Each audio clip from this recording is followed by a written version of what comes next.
जय राधा रानी, जय ठाकुर जी। तो आज हमारा है 1.2 अध्याय भागवत गीता का, और हम भगवान से प्रार्थना करेंगे कि राधा रानी ठाकुर जी बहुत बहुत धन्यवाद जो आपने हमें इस काबिल समझा कि हम गीता का स्मरण कर सकें और गीता को पढ़ सकें। तो आप सभी भी बिल्कुल ध्यान से बैठ जाएं और गीता को अपने हाथ में लें और राधा रानी और ठाकुर जी से प्रार्थना करें कि हमसे कोई भी गलती हुई हो तो हमें माफ़ करना। और हम बिल्कुल आम आदमी हैं, आम इंसान हैं, तो आप हमारी प्रार्थना को स्वीकार करें कि हम बिल्कुल अच्छे तरीके से गीता को स्मरण कर सकें और आपकी गीता को पढ़ सकें। तो आप गीता को ओपन करते हैं। अध्याय पहला का दूसरा श्लोक।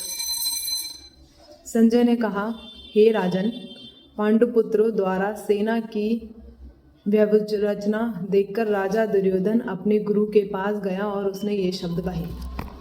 मतलब कि संजय ने कहा कि हे राजन, जो पांडुपुत्र हैं उनके द्वारा जो सेना है वो मतलब कि राजा को देखकर दुर्योधन अपने गुरु के पास गया। राजा को जो उसने देखा तो वो अपने गुरु के पास गया और उसने क्या कहा, ये सारी चीज़ें बता रखी हैं दूसरे श्लोक में, अध्याय पहले के।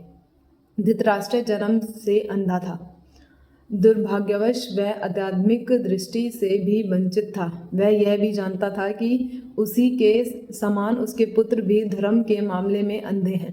मतलब धृतराष्ट्र को ये बात पहले से ही पता थी कि वो अंधा है और उसके बच्चे जो हैं, जो उसके पुत्र हैं, वो अंधे तो नहीं हैं पर लेकिन उनकी आंखें हैं, पर वो वैसे अंधे हैं। क्योंकि देखो, अगर जो इंसान ऐसा है जो मतलब उसे पता है ये चीज़ें गलत हैं और वो फिर भी वो गलत काम कर रहा है, तो इसका मतलब कि उसकी आंखें होते हुए भी वो गलत अंधा इंसान है।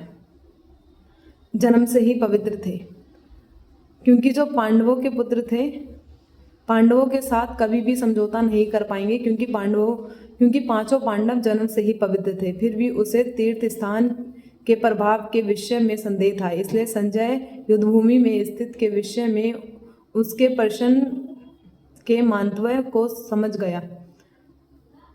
अतः वह निराश राजा को प्रोत्साहित करना चाह रहा था। उसने उसे विश्वास दिलाया कि उसके पुत्र पवित्र स्थान के प्रभाव में आकर किसी प्रकार का समझौता करने नहीं जा रहे हैं। उसने राजा को बताया कि उसका पुत्र दुर्योधन पांडवों की सेना को देखकर तुरंत अपने सेनापति द्रोणाचार्य को वास्तविक स्थिति से अवगत करने गया। यद्यपि दुर्योधन को राजा कहकर संबोधित किया गया है तो भी स्थिति की गंभीरता के कारण उसे सेनापति के पास जाना पड़ा।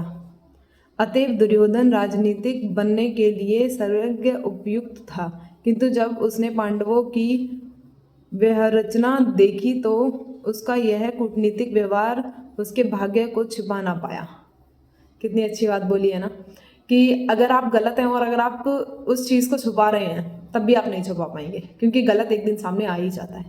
तो राधा रानी और ठाकुर जी से प्रार्थना करते हैं कि बहुत बहुत धन्यवाद हमें इस काबिल समझने के लिए कि हम आपका स्मरण कर सके और जो स्वयं कृष्ण भगवान जी ने जो बातें कही हैं उन्हें हम पढ़ सकें और हम इनको अपनी जो हमारी दिनचर्या है, जो हमारी लाइफ है, उसमें हम इसको उतार सकें और सारी चीज़ें बिल्कुल अच्छे से चल सकें। जय राधा रानी, जय ठाकुर जी।